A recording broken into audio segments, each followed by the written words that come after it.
안녕하세요. 모토모토에서 카카카라는 새로운 채널명과 그리고 새로운 컨텐츠로 다시 찾아왔습니다. 반갑습니다. 먼저 카카카를 간단하게 소개해드리자면 유튜브 자동차 리뷰에 리뷰를 하는 영상을 제작합니다. 자동차를 구입하실 때 또는 어떤 특정 자동차가 궁금해서 유튜브 리뷰를 찾아보신다면 모든 자동차 리뷰어의 리뷰를 보기에는 시간이 한정적이기도 하고 자동차 리뷰들이 정리된 내용을 찾으시는 분들이 많으신 것 같아서 이런 컨텐츠를 기획하게 되었습니다. 그리고 자동차 채널의 리뷰 말고 실제 오너분들의 이야기가 궁금하신 분들이 정말 많습니다. 오너분들의 소중한 이야기를 댓글창에 달아주신다면 차량 구매를 고민하시는 모든 분들에게 정말 큰 도움이 될 거라고 생각합니다. 다시 본론으로 돌아와서 카카카는 대표적인 유튜브 자동차 채널의 리뷰를 압축해서 설명드릴 예정이며 소개하는 채널은 차종에 따라 변경된다는 점만 참고 부탁드리겠습니다. 그러면 오늘 카카카의 첫 시작으로 현재 가장 뜨거운 관심과 논란을 받고 있는 현대 7세대 그랜저를 소개드리도록 하겠습니다. 기본적으로 현대 7세대 그랜저는 2.5 가솔린, 3.5 가솔린, 3.5 가솔린 AWD, 1.6 하이브리드 모델이 대표적이며 3.5 LPG 모델도 있습니다. 리뷰에 앞서 신형 그랜저의 바로 전 모델인 6세대 그랜저와 간략하게 숫자를 비교하는 시간을 갖도록 하겠습니다.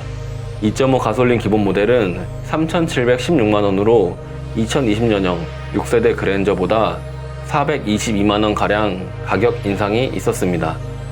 하지만 엔진은 동일한 직렬 4기통 2.5 스마트 스트림 가솔린 엔진을 장착하였기에 출력 상승은 없었습니다. 연비는 0.3이 증가한 11.4km/L를 기록합니다. 3.5 가솔린 기본 모델은 3,996만원이며 6세대보다 388만원 가격 인상이 있었습니다. V6 3.3 람다2 자연흡기 엔진에서 V6 3.5 스마트 스트림 자연흡기 엔진으로 변경이 되었습니다.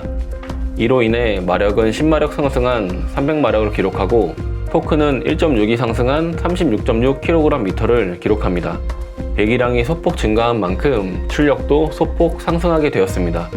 3.5 가솔린 모델의 연비는 0.5가 증가한 10.1km/L를 기록합니다. 마지막으로 7세대 그랜저 1.6 하이브리드 모델의 숫자를 말씀드리겠습니다. 7세대 그랜저 1.6 하이브리드 모델의 기본 가격은 4,233만원으로 6세대보다 564만원가량 인상이 되었습니다. 제가 소개해드린 7세대 그랜저 모델 중 가장 큰 가격 인상폭을 보여줍니다. 가장 눈에 띄는 부분은 6세대 하이브리드 모델은 2.4L 직렬 4기통 자연흡기 세타2 엔진을 장착했다면 7세대로 넘어오면서 하이브리드 모델은 1.6L 직렬 4기통 싱글터보 스마트 스트림 엔진을 장착하게 되었습니다. 엔진의 배기량은 줄었지만 과급기인 싱글터보를 장착하여 엔진 출력은 21마력 증가한 180마력을 기록하며 토크는 6이 증가한 27kgm를 기록합니다.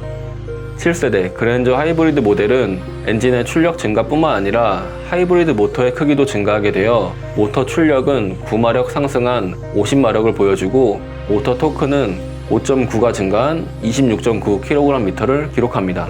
7세대 하이브리드 모델의 연비는 1.5가 증가한 16.7km/L를 기록하게 되었습니다. 지금까지 7세대 그랜저의 대표적인 모델들의 숫자를 간략하게 살펴보았고 이제부터는 리뷰어의 리뷰를 리뷰하는 시간을 갖도록 하겠습니다.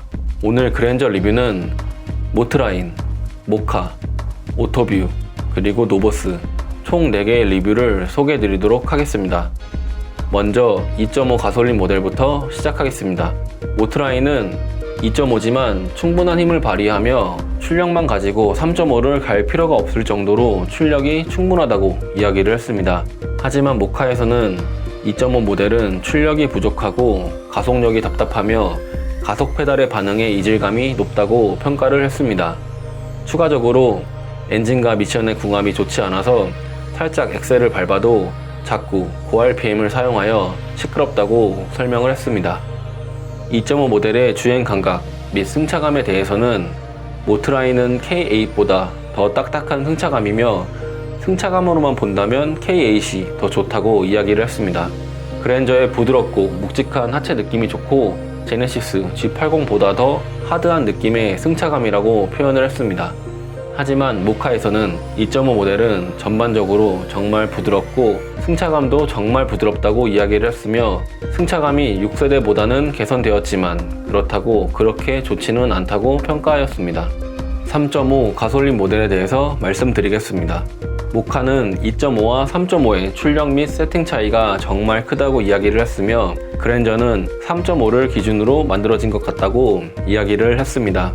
그리고 오토뷰에서는 3.5 모델의 가속 페달 반응이 좋다고 평가하였지만 로보스에서는 엑셀 RPM 반응이 살짝만 밟아도 급발진하는 느낌이 들고 엔진, 미션, 궁합이 안 좋다고 평가하였습니다. 추가적으로 그랜저가 달리는 차는 아니지만 그래도 30, 40대가 운전을 한다면 답답하다고 느껴질 것 같다고 이야기를 했습니다. 3.5 모델의 주행 감각 및 승차감에 대해서 말씀드리자면 모카에서는 3.5 모델은 타이어 그립은 좋지만 차체가 길어서 코너에서 뒤가 늦게 따라오는 느낌이 든다고 이야기를 했으며 차체의 무게감이 느껴져서 출렁거리지만 그렇다고 옆으로 기울어지지는 않는다고 평가하였습니다. 그리고 전자제어 서스펜션 덕분에 과속 방지턱을 넘을 때 정말 부드럽다고 평가를 하였습니다. 하지만 오토뷰에서는 롤이 정말 심하고 핸들링 및 전반적인 퍼포먼스는 정말 너무 실망스럽다고 평가를 했습니다. 심지어 최악이다 라고까지 이야기를 했습니다. 주행 세팅 자체가 어르신들의 취향에 맞춰진 느낌이라고 이야기를 했으며 정말 물렁물렁하고 출렁출렁 거린다고 평가를 했습니다. 그리고 전자제어 서스펜션을 장착한 모델이 승차감은 조금 더 좋기는 하지만 큰 차이는 없다고 설명하였습니다. 그리고 노보스에서는 무게 배분이 안 좋고 서스펜션 세팅이 망했다고 평가를 했습니다. 심지어 구형 6세대보다 코너링이 떨어진다고 이야기를 했습니다. 하체 보강제에 부족함이 주는 헐렁한 느낌이 들고 코너링 시 뒤가 말려드는 움직임을 보여준다고 평가하였습니다. 기본 댐퍼가 나쁘지는 않지만 전자제어 서스펜션 세팅이 좋지 않아서 너무 꿀렁거리고 멀미가 난다라고 이야기를 했습니다. 마지막으로 브레이크 제동 성능도 좋지 않다고 평가를 하였습니다. 이제 그랜저 1.6 하이브리드 모델에 대해서 말씀드리도록 하겠습니다. 먼저 모터라인에서는 하이브리드 엔진 및 모터의 조합이 빠르고 부드러워서 너무 만족스럽다고 이야기를 했지만 2.5보다 더 거친 엔진음이 들린다고 평가하였습니다. 모카에서도 1.6 하이브리드의 출력은 파워풀하고 만족스러우며 낮은 RPM을 사용하면서 토크가 정말 좋다고 칭찬하였습니다. 하지만 모터라인과는 반대로 2.5 엔진보다 하이브리드 느낌이 더 부드럽고 좋다고 평가하였습니다. 그리고 엔진 진동 및 소음이 있는 편이고 핸들에서도 진동이 느껴진다고 이야기를 했습니다. 오토뷰에서는 1.6 하이브리드 모터는 시내에서 불편 없이 주행이 가능하지만 고속에서의 가속 페달 느낌은 약간 멍한 느낌이 든다고 이야기를 했습니다. 1.6 엔진의 구조적인 한계가 느껴지며 고급스러움은 없다고 평가를 하였습니다. 1.6 하이브리드의 주행 감각 및 승차감을 말씀드리겠습니다. 먼저 모터라인에서는 경쟁 차종인 K8 하이브리드보다 더 조용하며 2.5 모델보다 하이브리드 모델의 승차감이 더 좋다고 이야기를 했습니다. 하지만 하이브리드 모델의 전자식 브레이크 때문에 저속에서 브레이킹 및 컨트롤하기가 힘들다고 평가하였습니다. 모카에서도 1.6 하이브리드의 승차감은 약간 통통거리기는 하지만 3.5보다 더 코너링이 좋다고 느껴진다고 평가를 했습니다. 도요타 하이브리드가 전반적으로 더 부드럽지만 효율성은 비슷한 것 같다고 평가를 하였습니다. 오토뷰에서는 다른 모델들과 마찬가지로 승차감이 너무 물렁물렁하고 출렁출렁 거려서 호불호가 분명히 있다고 평가를 하였습니다. 운전자가 느끼기에는 매력적이지는 않지만 동승자는 만족스럽다고 생각할 수 있을 것 같다고 이야기를 했습니다. 그랜저의 정숙성에 대해서는 모터라인, 모카, 오토뷰 모두 진동이 느껴지지 않고 정말 정숙하다고 평가하였지만 노보스에서는 고속에서 바람 소리 등 소음 억제가 잘 안됐고 엔진 소리도 정말 시끄럽다고 평가하였습니다. 7세대 그랜저의 옵션 및 특징에 대해서 정리를 하겠습니다. 먼저 AWD에 대해서 모카에서는 스포츠 모드에서 사륜이 적극적으로 반응해서 너무 좋다고 평가하였지만 오토뷰에서는 AWD를 굳이 일반인이 선택할 필요는 없을 것 같다고 이야기를 했습니다. 그리고 모트라인과 모카에서는 핸들 디자인이 사용하기 정말 불편하다고 이야기를 했으며 보스 오디오의 음질은 정말 좋아서 꼭 추천한다고 평가를 하였습니다. 그리고 증강현실 내비게이션은 사용하기 정말 불편하다고 평가하였습니다. 그리고 모트라인과 노보스에서는 운전석 시트가 편하다고 이야기를 했지만 오토뷰에서는 앞좌석 시트 포지션이 답답하고 뭔가 애매한 느낌이 든다고 이야기를 했습니다. 그리고 모두 뒷좌석은 넉넉하고 안락하다고 평가를 하였습니다. 마지막으로 7세대 그랜저에서 추천하는 트림을 정리하자면 모트라인에서는 2.5 모델을 추천하나 1.6 하이브리드 모델도 생각보다 너무 괜찮다고 이야기를 했으며 모카에서는 2.5는 그랜저와 어울리지 않으며 3.5 또는 1.6 하이브리드 모델을 추천한다고 이야기를 했습니다. 오토뷰에서는 그랜저보다는 제네시스 G80 기본 옵션 모델을 추천한다고 이야기를 했으며 노보스에서는 5천만원으로 절대 사지 않기를 추천하였습니다. 그랜저보다는 4천만원 중반대의 옵션을 장착한 K8을 추천한다고 이야기를 했습니다. 모든 리뷰어가 같은 그랜저를 시승하였지만 7세대 그랜저를 시승하면서 느꼈던 감각은 전부 다르다는 것을 알 수 있습니다.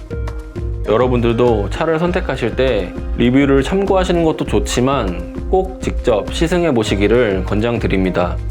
그리고 실제 오너분들의 의견들을 댓글창에 달아주신다면 차를 선택하는 데 있어 예비 오너분들에게 정말 큰 도움이 될 거라고 확신합니다. 많은 의견 부탁드리겠습니다. 감사합니다.